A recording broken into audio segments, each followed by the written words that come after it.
On August 3rd, 2019, The Economist reported that the Congo was experiencing an Ebola outbreak. Yet by August of that year, armed gunmen had attacked healthcare workers and clinics over 200 times. Now, why would people living in a region ravaged by Ebola attack healthcare workers and clinics? We'll turn to that question momentarily, but first, I want to present my experiences teaching a new course run by KPU's School of Business. BUSI 2110 is an innovative course like none other in the world. In the spring semester of 2020, I had the pleasure of running it for the very first time. Over the next few minutes, I will give you a brief overview of the course, discuss the types of learning activities students engaged in, I'll show you some student feedback, and then initiate a discussion of where we go from here.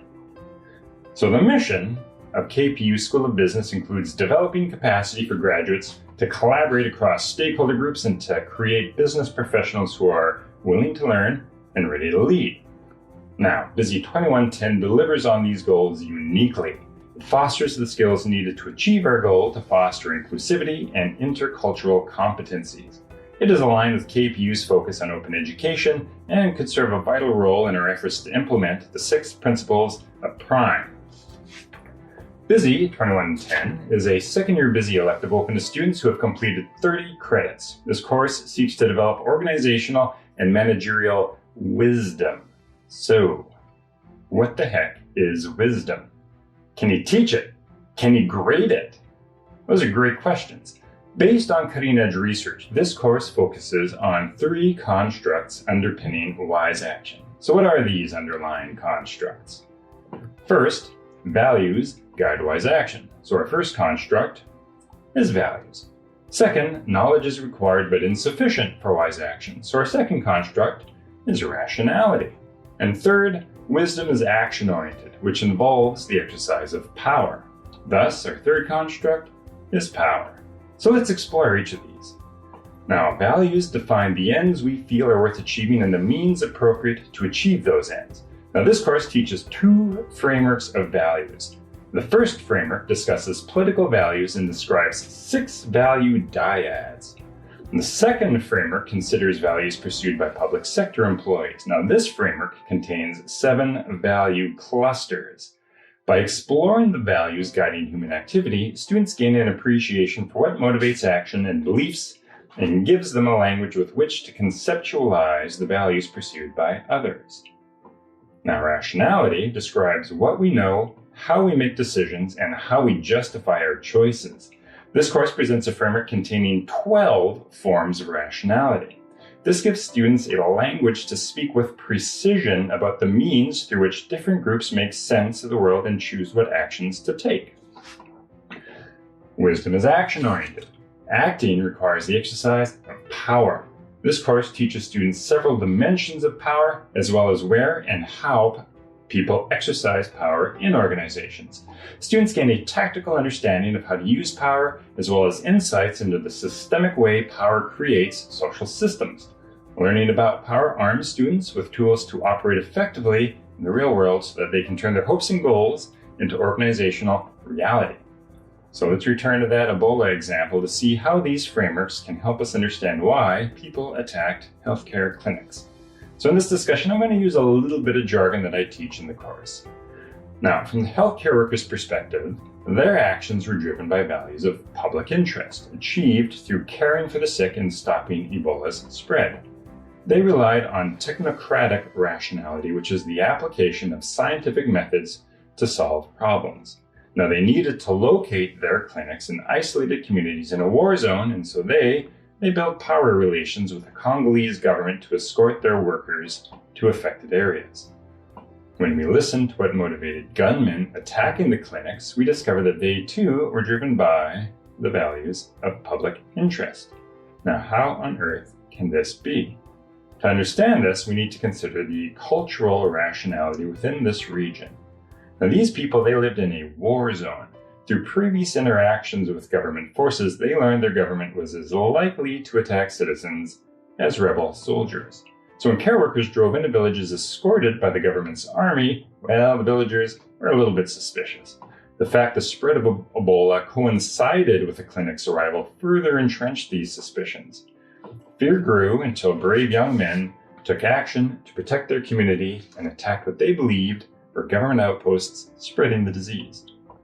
So by learning frameworks of values, rationality, and power, we gain conceptual tools to understand why people acted in ways that, at first, seemed kind of crazy. Through these insights, we can consider more effective ways to work with stakeholders to achieve desired goals. So how did students learn this material? Let's look at how I use class time and the types of assignments I had students complete. Delivery of BUSI 2110's content was supplemented with an open access textbook. Each week, students read assigned chapters before class. During class, I devoted 1 hour to an exploration of the material and the assigned reading. We then applied the content to a case or a news article in the second hour. Then during the third hour, I allowed the class to discuss their group project. More on that in a minute. We had fruitful discussions. Students found novel ways to apply course concepts to their lives and gained insights into perspectives with which they previously disagreed. We further discussed ways to use the ideas under discussion to solve pernicious problems. Now, contemporary research on wisdom-enhancing pedagogy influenced my selection of assignments. For many of these assignments, I encouraged students to gather primary research through interviews. All work was performed with the approval of KPU's Research Ethics Board. Throughout the semester, students kept reflection journals, where they explored the values, rationality, and power structures influencing their behavior and the behavior of others. I then provided mentoring through personalized audio feedback files. In another assignment, I had students perform exercises to identify their own core values. Students took this assignment very seriously and many experienced breakthroughs in an understanding of their own beliefs. I then had them interview business professionals working in their field of study to explore the values, forms of rationality, and power structures within their chosen career paths. I further assigned an individual research project. Though I provided suggested topics, I encouraged students to develop topics of their own. Research students performed include researching the constructs of values, rationality, and power in other cultural contexts, including Punjabi Sikh and Japanese cultures. One student who was pro-choice on the topic of abortion interviewed a friend who was pro-life to understand the values, rationalities, and power structures of an opposing viewpoint.